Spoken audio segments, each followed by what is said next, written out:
안녕하세요. 9월 8일 아침 말씀 시간에 나온 성도 여러분 환영합니다. 오늘 말씀은 열왕기상 2장 36절부터 46절까지입니다. 제가 봉독하겠습니다. 왕이 사람을 보내어 시므이를 불러서 이르되 너는 예루살렘에서 너를 위하여 집을 짓고 거기서 살고 어디든지 나가지 말라. 너는 분명히 알라. 내가 나가서 기드론 시내를 건너는 날에는 반드시 죽임을 당하리니 내 피가 내 머리로 돌아가리라. 시므이가 왕께 대답하되 이 말씀이 좋사오니 내 주 왕의 말씀대로 종이 그리하겠나이다 하고 이에 날이 오래도록 예루살렘에 머무니라.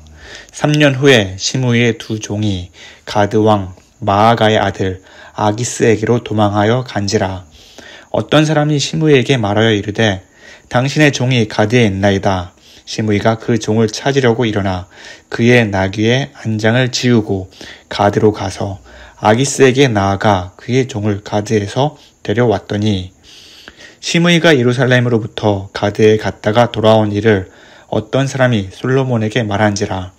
왕이 사람을 보내어 시므이를 불러서 이르되 내가 너에게 여호와를 두고 맹세하게 하고 경고하여 이르기를 너는 분명히 알라. 내가 밖으로 나가서 어디든지 가는 날에는 죽임을 당하리라 하지 아니하였느냐. 너도 내게 말하기를 내가 들은 말씀이 좋으니이다 하였거늘 내가 어찌하여 여호와를 두고 한 맹세와 내가 내게 이른 명령을 지키지 아니하였느냐. 왕이 또 시므이에게 이르되 내가 내 마음으로 아는 모든 악 곧 내 아버지에게 행한 바를 내가 스스로 아나니 여호와께서 내 악을 내 머리로 돌려보내시리라. 그러나 솔로몬 왕은 복을 받고 다윗의 왕위는 영원히 여호와 앞에서 경고히 서리라 하고 여호야다의 아들 브나야에게 명령하매 그가 나가서 시므이를 치니 그가 죽은지라. 이에 나라가 솔로몬의 손에 견고하여지니라. 아멘. 흔히 인간은 망각의 동물이라고 합니다. 아무리 중요한 사건이라 하더라도 기록하지 않거나 지속적으로 학습하지 않으면 시간이 흐르고 세월이 지나면서 그 사건은 자연적으로 잊히게 되거나 자신의 생각과 판단이 결합하여 그 사건의 중요성을 낮추게 됩니다. 오늘 본문에 등장하는 시므이는 자신의 처한 상황을 가볍게 여겨 죽음에 이르게 됩니다. 사실 시므이는 이미 여러 번 죽을 위기를 겪었습니다. 다윗이 살아생전 압살롬의 반란으로 예루살렘을 떠나 피난길에 올랐을 때 시므이는 돌을 던지고 먼지를 날리면서 다윗을 저주하였습니다. 이를 본 다윗의 신하들은 그를 당장 죽여야 한다고 강하게 주장했지만 다윗은 자신의 처한 상황을 고려해 시므이를 살려주었습니다. 이후에 압살롬의 반란이 진압되고 다윗이 예루살렘으로 돌아갈 때에 시므이가 다윗을 맞으려 나왔고 이때에도 다윗의 신하들은 그를 죽여야 한다고 했지만 이번에도 다윗은 시므이를 살려두었습니다. 그리고 시간이 흐른 후에 다윗이 마지막 유언으로 솔로몬에게 이렇게 말합니다. 그의 백발이 피 가운데 스올에 내려가게 하라. 시므이는 세 번째 죽을 위기를 맞이하게 되었습니다. 솔로몬이 왕위에 오른 후에 즉시 그를 사형에 처해도 누구 하나 비난할 사람 없습니다. 그의 목숨은 오직 솔로몬 왕의 손에 달렸습니다. 하지만 솔로몬은 그를 죽이지 않고 한 번 더 기회를 줍니다. 예루살렘에 집을 지어 살고 어디든지 나가지 말라. 그리고 기드론 시내를 건너는 날에는 반드시 죽임을 당할 것이다. 다윗의 유언에 따라 죽을 줄 알았던 시므이는 솔로몬 왕의 제안에 당연히 기뻐했을 것입니다. 집 밖으로만 나가지 않는다면 그의 삶은 보장된 것이죠. 그는 비록 활동 범위가 집 안이라는 좁은 공간에 놓였지만 평안히 살았을 것입니다. 그런데 3년이란 시간이 흘렀습니다. 3년이란 짧다면 짧을 수도 길다면 길 수도 있는 시간인데 시므이는 자신의 종 2명이 도망하여 가드로 갔다는 말을 듣자마자 나귀를 타고 가드로 가서 두 종을 데리고 왔습니다. 물론 집을 나가야 했고 기드론 시내를 건넜습니다. 시므이가 3년 동안 집에서 너무 평안하게 지냈을까요? 3년이란 시간은 아마도 왕의 명령의 무게를 가볍게 만든 충분한 시간이었는지 모릅니다. 그동안 잘 지켰으니 한번 어긴다고 왕이 용서해 줄 거야. 종이 한 명도 아닌 2명이나 도망갔는데 주인이 내가 잡으러 가야지. 어쩌면 이런 마음을 가졌는지도 모릅니다. 하지만 이런 생각은 시므이의 개인적인 생각일 뿐 솔로몬 왕에게는 그렇지 않았습니다. 왕은 그가 약속을 어긴 소식을 듣고 그를 즉시 사형시켰습니다. 시므이는 3년이란 기간 동안 왕의 은혜 가운데 살았습니다. 그럼에도 불구하고 그 은혜의 무게를 가볍게 여겼기 때문에 집을 떠나 왕의 명령, 더 나아가 여호와를 두고 한 맹세를 어기고 기드론 시내를 건너 2 종을 잡아오는데 열중했던 것이죠. 세상에 목숨보다 더 소중한 것이 없는데 2 종을 데려오기 위해 여호와를 두고 한 맹세와 왕의 명령을 어겼으니 얼마나 어리석은 짓이며 허망한 죽음 아니겠습니까? 세상에서 성도로 살아가는 우리는 시므이처럼 하나님이 주신 은혜를 잊고 사는지 우리의 모습을 돌이켜 봐야 합니다. 사도 바울은 이렇게 말합니다.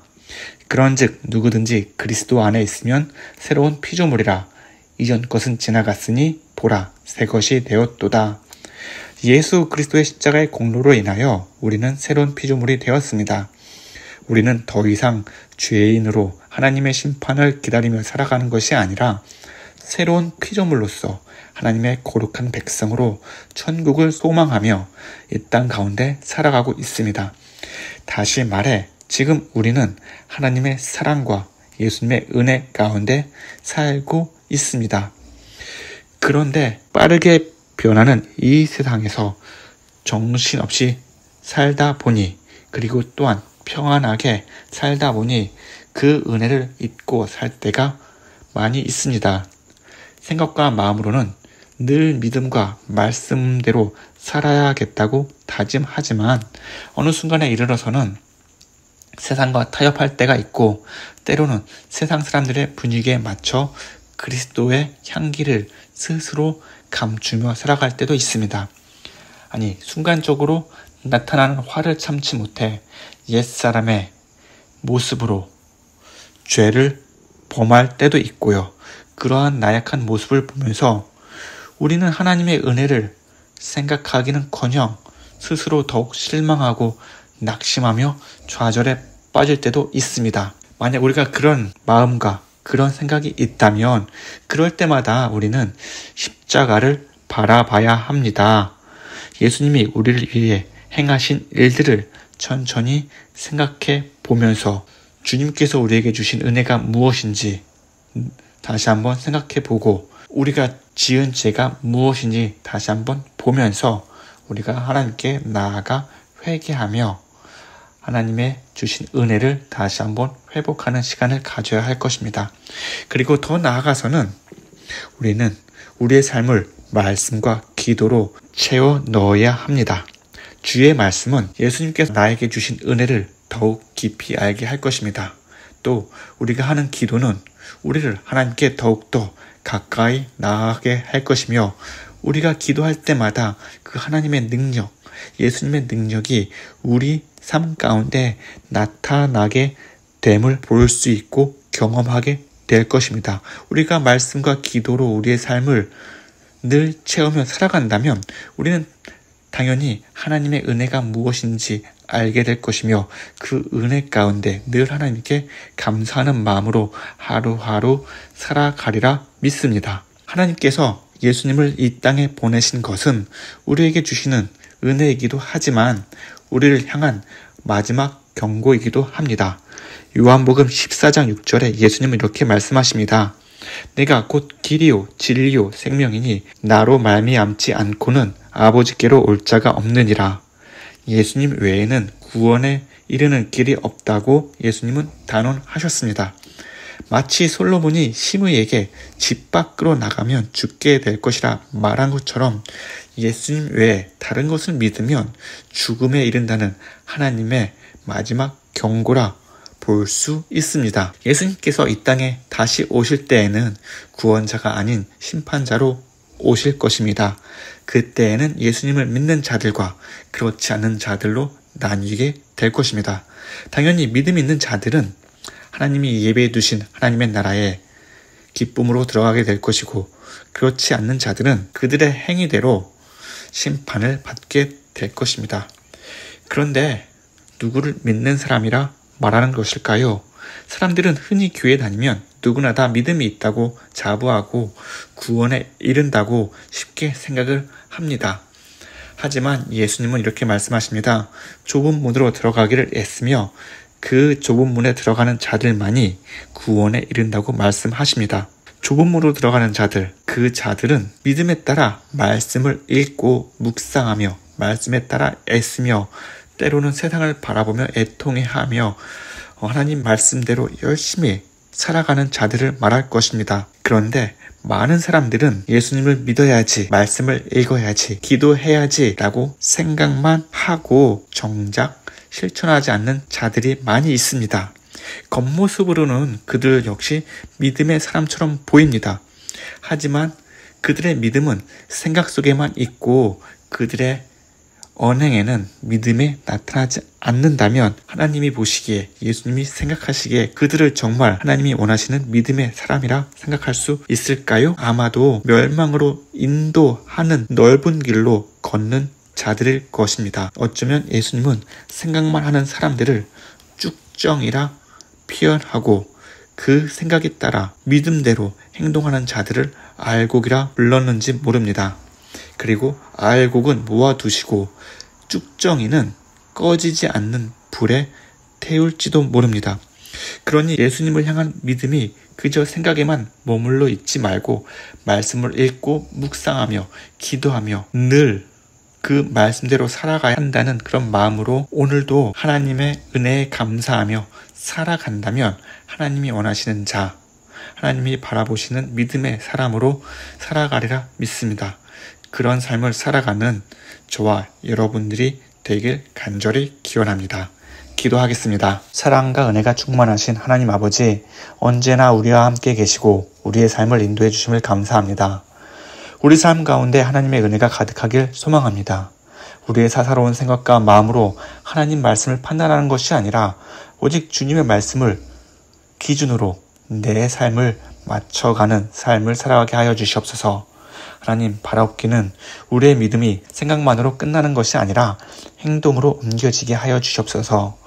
생각에서 믿음이 끝나는 것이 아니라 우리의 삶 가운데 더욱더 주님을 사랑하고 더 열심으로 주의 말씀을 읽으면서 주님이 주신 그 사랑을 가지고 세상에 널리 전하는 주의 자녀가 되게 하여 주시옵소서. 하나님, 우리 자녀를 위해서 기도합니다. 우리 자녀들 어릴 때부터 하나님을 알고 예수 그리스도의 사랑을 알게 해주심을 감사합니다. 하나님, 세상에서 많은 지식을 배우지만 더욱더 하나님의 말씀을 힘써 알아가는 우리 자녀들이 되게 하여 주시옵소서. 그래서 주의 말씀 위에 세상의 지식을 쌓는 그런 주의 자녀들이 되게 하여 주옵시고, 주님의 사랑이 얼마나 크고 아름다운지 깨달아 그 사랑을 위해서 헌신하며 살아가는 귀한 주의 자녀들이 되게 하여 주시옵소서. 오늘 하루 주님께 맡겨드립니다. 주의 은혜가 충만한 하루 보내게 하여 주시옵소서. 예수님의 이름으로 기도합니다. 아멘. 오늘도 주님의 사랑 가운데 행복한 하루 보내시길 바랍니다. 샬롬.